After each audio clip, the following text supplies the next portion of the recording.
Hi there, and welcome to this week's edition of Top End Track Talk.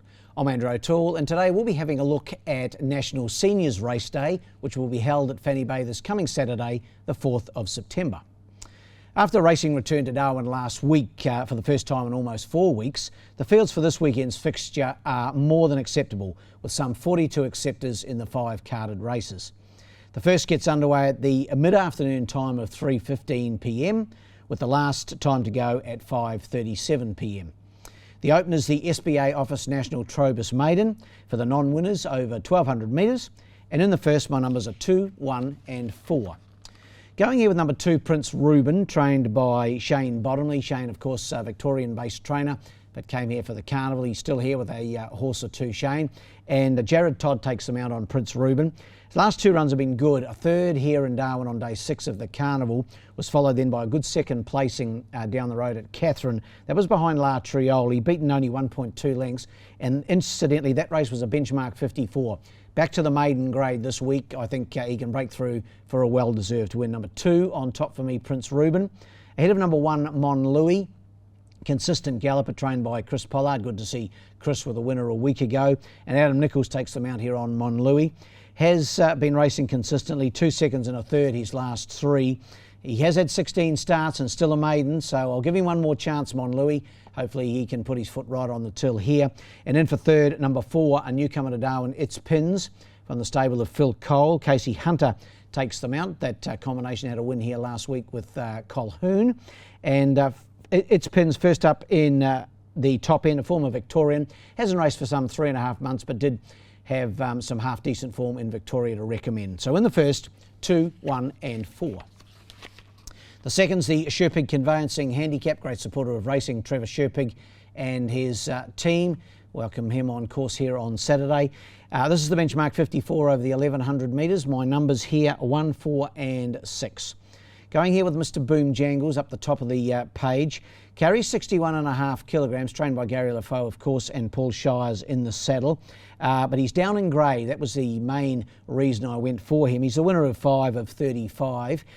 He's been racing in 62, 66, even up to 76 grade, and was in benchmark company last time behind his stablemate Weapon. He drops back to the benchmark 54 grade here, and I think that alone will give him a big chance. He's up against a field here of mainly 2 and 3 race winners. He's a 5 race winner, and in his best form, he'll give this a real shake. 1 on top for me.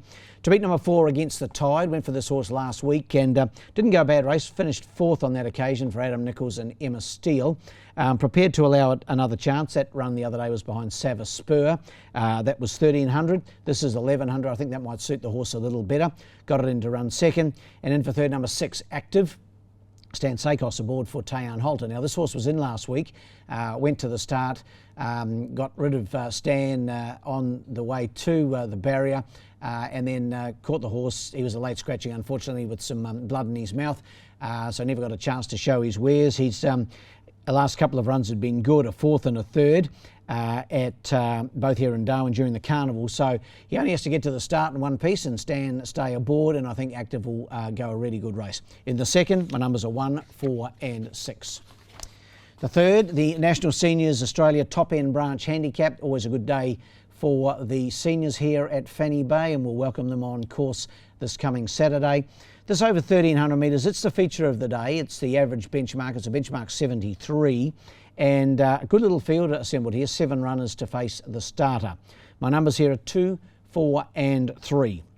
He's a bit of an enigma, number 2, Autocratic. He's certainly very capable on his day, trained by Gary Clark, of course, and Jared Todd in the saddle. It's clear that this is probably his best trip. He's won 3 times from 5 starts at the 1,300. Has been tried over a mile, hasn't really fired up over that trip. His run 2 starts back was over 1,600 in the Toyota Cup during the carnival, finished down the track, and then on Cup Day he finished 5th. That was over this trip of 1,300 metres. On that occasion he carried 3.5 kilograms more than Weapon.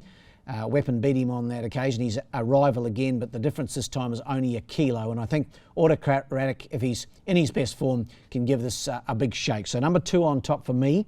Ahead of number 4, Weapon. He's the toughest to beat, I think. Won here on Cup Day. Beat Sincline, who's a smart horse, and Jason Lyon takes them out for Gary Lafoe. In for third, number 3, Royal Rumble. I thought this horse was an eye-catcher last week for Calvin Moore, the visiting WA trainer, and Jerry Noski. Great to see Jerry ride here last week. She's here again, obviously, this week, and also goes to Alice Springs on Sunday, incidentally. And I thought Royal Rumble's run behind Exact Replica was good. The increase in trip from the 1,000 metres up to the 1,300 here will suit Royal Rumble, and look for him to be going another good race. So in the feature, race 3, the numbers are 2, 4 and 3. The fourth's the Macrillos Group Handicap. It's over 1,200, this one for the 0 to 70 gallopers, and another even lineup assembled here. My numbers are 4, 2 and 7. Going here with number 4, Shenanigans City, trained by Gary Clark. Gary and his number 1 stable rider, Jared Todd, could be in for a pretty good day, I think, on Saturday. And Shenanigans City was the last start win here on day 6 of the carnival. Beat Mr. Monaro on that occasion. Mr. Monaro's come out and won since, and also ran a very good second just last week behind Little Town Blues. And I thought Shenanigans City did a really good job in winning here on day 6 of the carnival.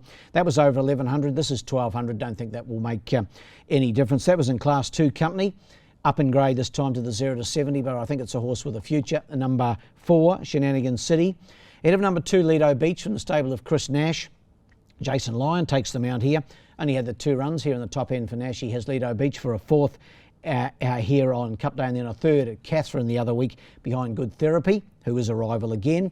I thought Lido Beach is ready to put his foot right on the till. And then for 3rd, number 7, Vunavalu. Tessa Townsend claims the 3 kilograms. Great to see Tess back this week in Darwin. She rode a double, of course, last week for Phil Cole. Takes them out here for Coley on Vunavalu, and he can never be discounted in a race of this nature. In the 4th, my numbers are 4, 2 and 7. That takes us to the last, the Advanced Civil Engineering Handicap. This one over the 1,600 metres for the 0 to 58 gallopers. 12 acceptors here. But we only have the 9 riders in attendance on the day, so there will have to be 3 scratchings, so we'll just have to wait till race morning to see who doesn't get a run. Numbers in the last are 1, 2 and 12. Going here with number 1, Camogli, Tayan Holter trains, and Vanessa Arnott in the saddle. Drops back in grade, won a 64 last time out at Catherine. That was a good performance, I thought, beating Yulong Awesome. Drops back to the 0 to 58, so that alone gives me confidence that even from an outside barrier of 11, that Camogli will take a lot of beating. 1 on top. To beat 2, Soldier of the Brave, Gary Clark and Jared Todd, the combo. Consistent type, last started here on day 7 of the carnival. Finished 3rd on that occasion behind Brahmavi Ruboy, but had been racing well prior to that effort. And in for 3rd, I've got to go over the page to one that could be at a bit of odds here, number 12, Deliver, trained by Chris Pollard, Jerry Noski aboard. Last start 4th at Catherine, was behind Camogli. Admittedly was beaten a long way on that occasion, but had gone 1 or 2 not bad races during the carnival here and prepared to allow it a chance at odds. So in the last, those numbers again are 1, 2 and 12. Best bet of the day comes up in race 4, number 4, Shenanigans City. I think this is a horse that'll put a few together over the coming months. So race 4, number 4, Shenanigans City. Well, the best roughie in race 2 probably won't be that rough either, but number 3, Sedona. Race 2, number 3, Sedona. Well, that wraps up this edition of Top End Track Talk. We'll be back again next week for our 3rd successive Saturday meeting here in the Top End, and of course that will be the 11th of September. And until then, good luck and good punting.